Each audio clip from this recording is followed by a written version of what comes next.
Hey everyone, Tony D and Little Joan here with a Piney podcast, all things South Jersey. Quick beer virus update: 522 more cases, 2 more deaths.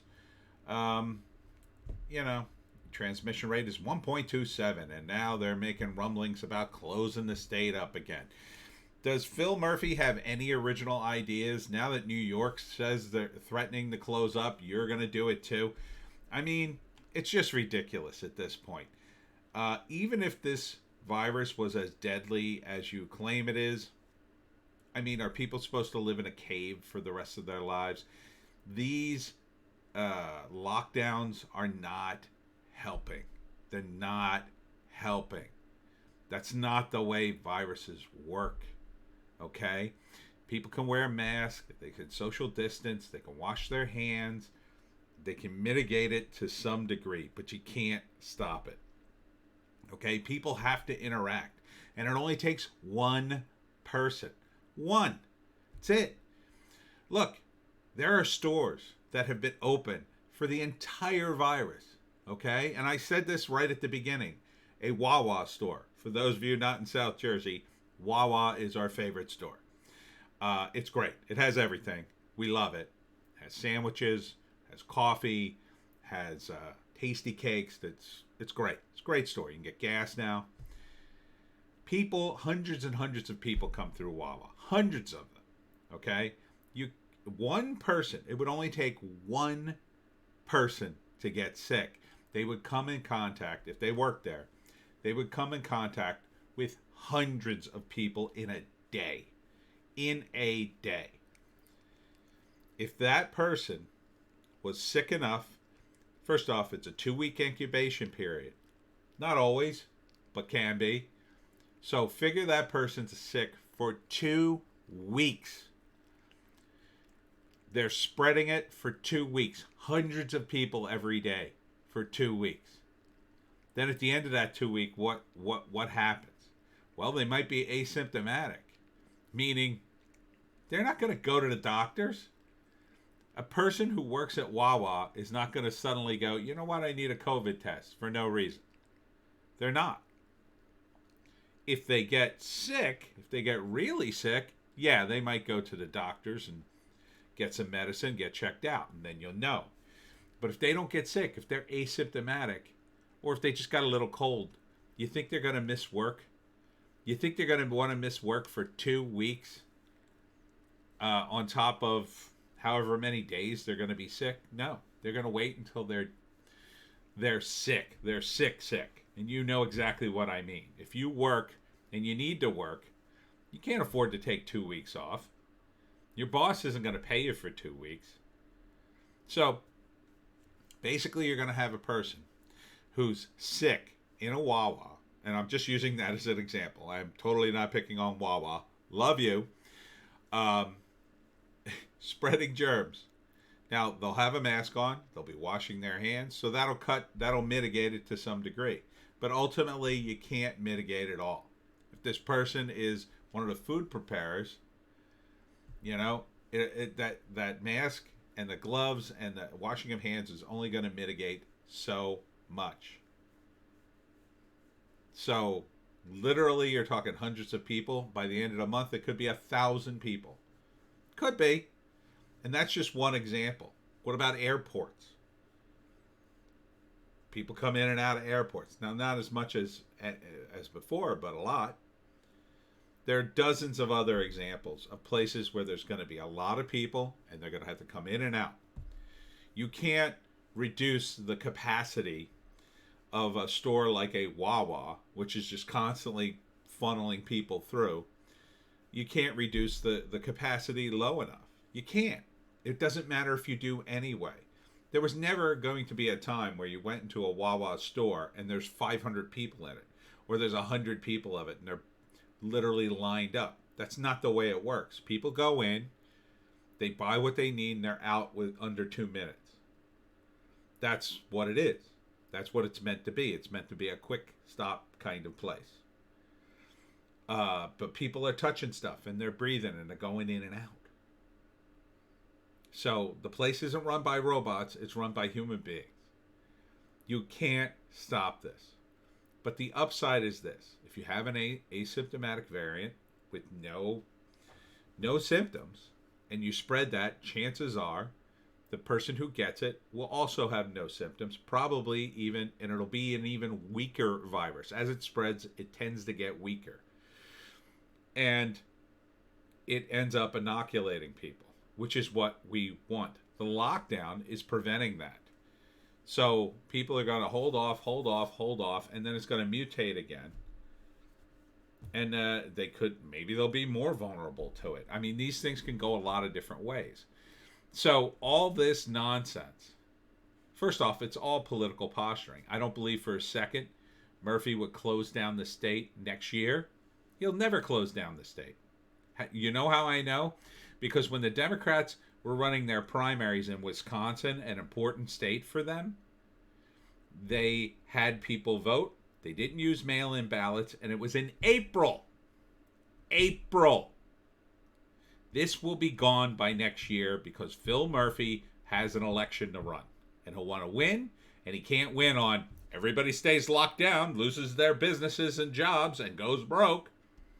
That's not a winning strategy. Even if they believe that this is as deadly as they imagine, we can't live like this. Can you live like this for the rest of your life with everything locked down, with your business spiraling down?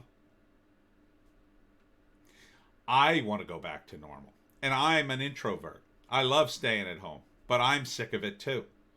Because every once in a while I'm driving around and I'll go, oh, let me stop and use the bathroom. I usually stop at a hotel, because they always have clean bathrooms. And then I go, oh, wait, the damn hotels are closed. I can't stop there. Or I say, well, maybe I'll go out tonight. And then I realize, oh, wait, the bars are closed. Or they're only half open. You can't really sit around like you used to. Or I think about going into a Starbucks and hanging out with my friend. Or any of the other things I used to do before the virus.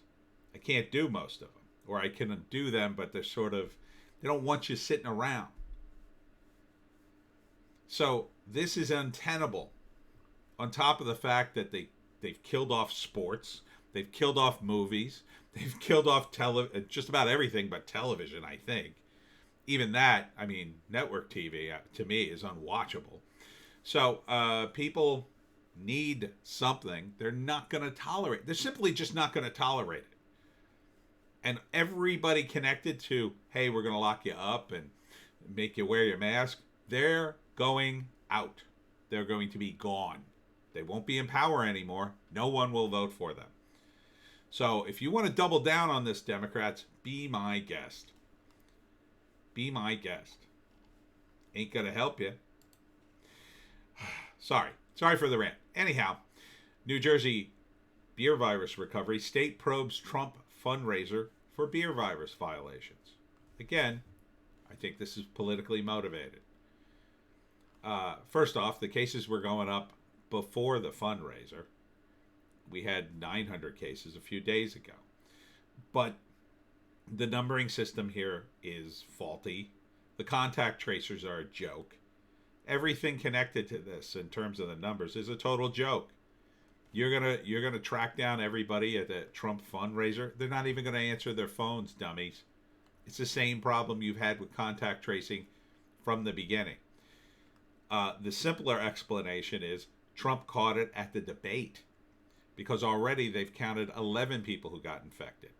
They're trying to push that it was his choice of judge, that event, but that was outside. The debate was inside. Additionally, his press secretary just caught the beer virus or tested positive. She's got no symptoms. She's young. She'll be fine. And a bunch of the reporters have caught it too. According to the timeline, it sounds like they gave it to her. Which makes sense because reporters, they travel around the country. They travel around. They do different things. They've got, lives that go outside. They can't stay cooped up. You can't stay cooped up and be a reporter, even a hack. So it's very likely one of them caught it and transmitted it. And so, you know, Tim Pool's calling for the entire press pool to be quarantined. Yeah, sure. I mean, if you're going to follow the rules, but these people won't. These are the same people who were hanging out at Trump's press conferences wearing a mask as a prop. And then the cameras would go off and they'd pull off the mask and go, what the F? So, I mean, what do you expect? Beer virus won't stop Halloween or trick-or-treating in New Jersey, but officials issue safety guidelines. Well, good luck with that. Every year, there's more and more safety guidelines to ruin Halloween. Listen, you want to be safe on Halloween? Learn, know your neighbors, and go to their houses. And stick to your neighborhood. And live in a good neighborhood.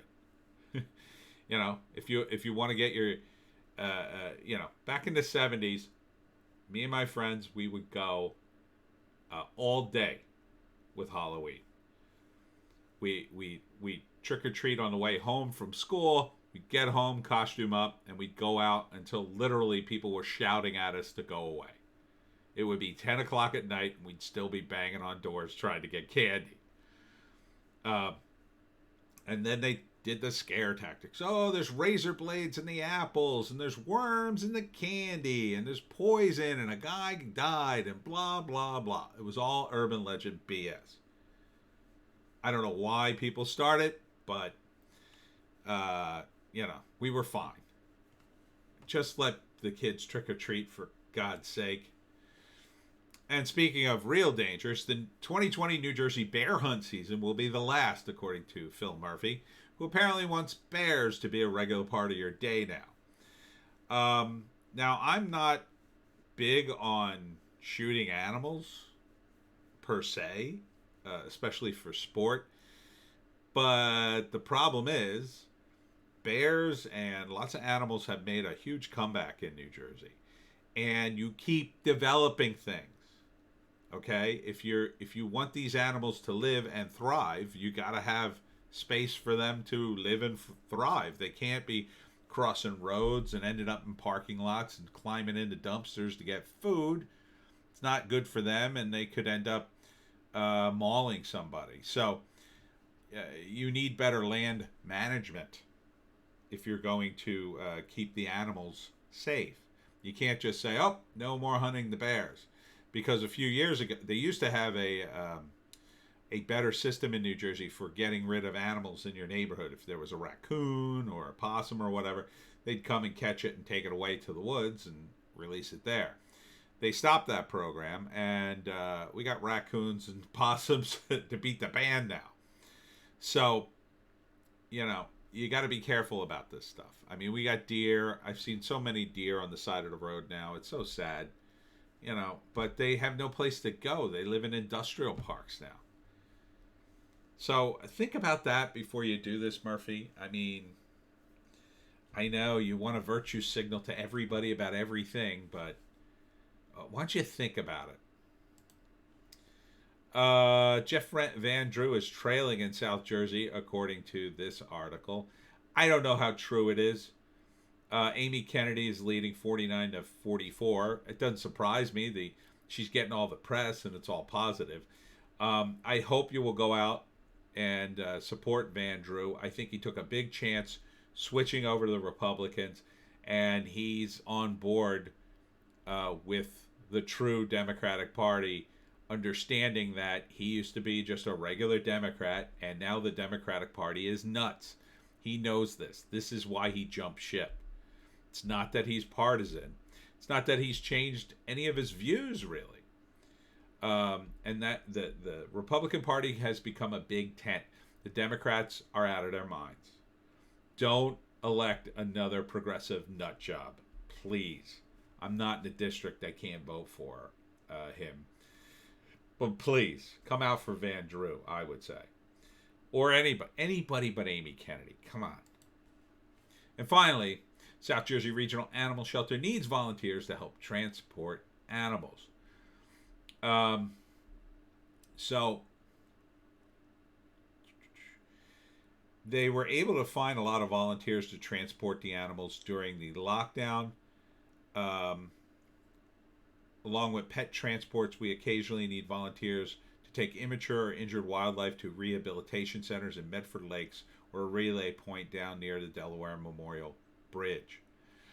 So if you're concerned about animals and you'd like to help, um, and especially if you have a truck or a SUV or something that's appropriate, um, the shelter needs Purina kitten chow, canned dog food, cat food, if you want to donate, paper towels, pet carriers, gift cards for grocery and pet supply outlets. And of course, they always got, um, animals to adopt. This is for the South Jersey Regional Animal Shelter at southjerseyregionalanimalshelter.org. They're in Vineland, and they got plenty of dogs for adoption. Calamity, Chief, Estelle, Fred Astaire, Ginger Rogers, Kenneth, Ritz Carlton, and cats. They got Larry, Moe, and Curly, Mr. Feeney, Anne, Treasure, Prada, and Emon. So get yourself a kitty or a doggy, and if you'd like to help out with the animals, now's your chance at the SJRAS. That's it for the Piney Podcast. I'm Tony D. This is Little Joan, my little doggy, and we will see you on the next one.